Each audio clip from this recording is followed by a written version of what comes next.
জুলাই গণহত্যা সহ গত 16 বছরে যত অপকর্ম রয়েছে, এই খুনি হাসিনা এবং এই আওয়ামী লীগ, স্বৈরাচারী আওয়ামী লীগ, তাদের বিচার অবশ্যই এই বাংলার মাটিতে হতে হবে। তাদের বিচার অবশ্যই আমরা নিশ্চিত করব। এবং নতুন বাংলাদেশের জন্য যে সংস্কার, রাষ্ট্রের মৌলিক সংস্কারের মধ্য দিয়ে নির্বাচনে যেতে হবে। শুধুমাত্র ক্ষমতার পরিবর্তনের জন্য এক দলকে সরিয়ে আরেক দলকে বসানোর জন্য কেউ রক্ত দেয় নাই, কেউ গণ অভ্যুত্থান করে নাই। এই নতুন বাংলাদেশে আমরা চাঁদাবাজি, দুর্নীতি, লুটপাট, দখলদারিত্বের আর কোনো সুযোগ দিব না।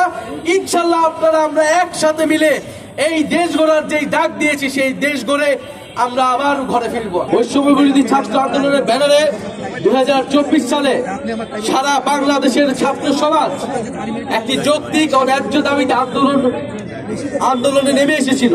এবং সেই আন্দোলনে যখন খুনি হাসিনার সরকার পুলিশ এবং ছাত্রলীগ দিয়ে দমন পীড়ন চালায়, ছাত্রদের উপরে, সাধারণ জনগণের উপরে নির্বিচারে গুলি চালায়, তখন ছাত্র, শ্রমিক, সাধারণ জনগণ সবাই এক দফার দাবিতে রাজপথে নেমে এসেছিল।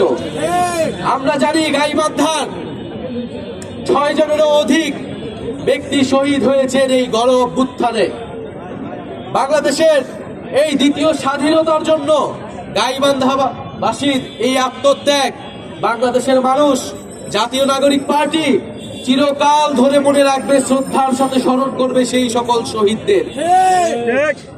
আমরা অভ্যুত্থানে হাজারো মানুষ শহীদ হয়েছে, হাজারো হাজারো মানুষ, ছাত্ররা আহত হয়েছে একটা নতুন বাংলাদেশের জন্য, যেই বাংলাদেশে বৈষম্য থাকবে না, গণতন্ত্র থাকবে, যেই বাংলাদেশে আপনি কথা বলতে গেলে পুলিশ আপনার উপর আক্রমণ চালাবে না, আপনি মত প্রকাশ করতে গেলে আপনার উপর লাঠিচার্জ, গুলি পুলিশ চালাবে না, আপনি কথা বলতে চাইলে, আপনি প্রতিবাদ করতে চাইলে প্রতিবাদ করবেন। জুলাই গণ অভ্যুত্থান সেই প্রতিবাদ শিখিয়েছে আমাদের। আমরা যেন সেই প্রতিবাদ থেকে সরে না আসি। আমাদের যে অধিকার, আপনাদের যে ন্যায্য অধিকার, আপনাদের এলাকার সমস্যা, সেগুলো আপনারা বলবেন, নির্ভয়ে কথা বলবেন। আমাদের ভয় কিন্তু 2024 সালে ভেঙে গিয়েছে। নতুন কোন করে ভয়ের সংস্কৃতি এই বাংলাদেশে আমরা আর গড়ে উঠতে দেব না। শহীদেরা রক্ত দিয়েছে, প্রয়োজন আমরা আবারও প্রয়োজন হলে আমরা আমাদের নিজের রক্ত দিব, কিন্তু জুলাই গণ অভ্যুত্থানের পথে এই বাংলাদেশকে চলতে হবে। প্রিয় গাইবান্ধাবাসী, আমরা জানি রংপুর, গাইবান্ধা বাংলাদেশের অন্যতম দরিদ্র অঞ্চলগুলোর মধ্যে অন্যতম, এবং নানা ধরনের বৈষম্যের শিকার এই গাইবান্ধাবাসী অনেক দিন ধরেই হয়ে আসছে। আমরা আপনাদের জন্য কাজ করতে চাই। আমরা একটি নতুন দেশ গড়ার ডাক দিয়ে এবার রাজপথে নেমেছি। 2024 সালে আমরা শেখ হাসিনাকে উৎখাত করার জন্য রাজপথে নেমেছিলাম। এখন আমাদের উৎখাত হয়েছে, পতন হয়েছে, কিন্তু নতুন দেশ এখনো গঠন হয়নি। এই নতুন দেশ গঠনের জন্য এবার আমরা রাজপথে নেমেছি। আমরা গাইবান্ধা দিয়ে শুরু করেছি, কারণ গাইবান্ধা থেকে আমরা মনে করি যে পিছিয়ে পড়া মানুষ, যারা অর্থনৈতিক বৈষম্যের শিকার, যাদের অধিকার এখনো আদায় হয় নাই, তাদের কথা আমরা প্রথমে বলছি।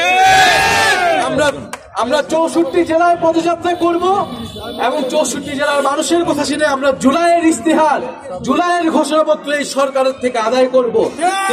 এই ঘোষণাপত্রে আপনার আমার অধিকারের কথা লেখা থাকবে, আপনার আমার দায়িত্বের কথা লেখা থাকবে। প্রিয় বন্ধুগণ, জাতীয় নাগরিক পার্টি ধর্ম, বর্ণ নির্বিশেষে সকল মানুষের নাগরিক মর্যাদা এবং নাগরিক অধিকারের পক্ষে কথা বলে। আজকের এই সমাবেশেও দলিত, হরিজন সহ যে নানা ধর্মের, নানা বর্ণের মানুষজন এখানে এসেছেন, আমাদেরকে সমর্থন দিয়েছেন, তাদেরকে আন্তরিকভাবে ধন্যবাদ জানাচ্ছি।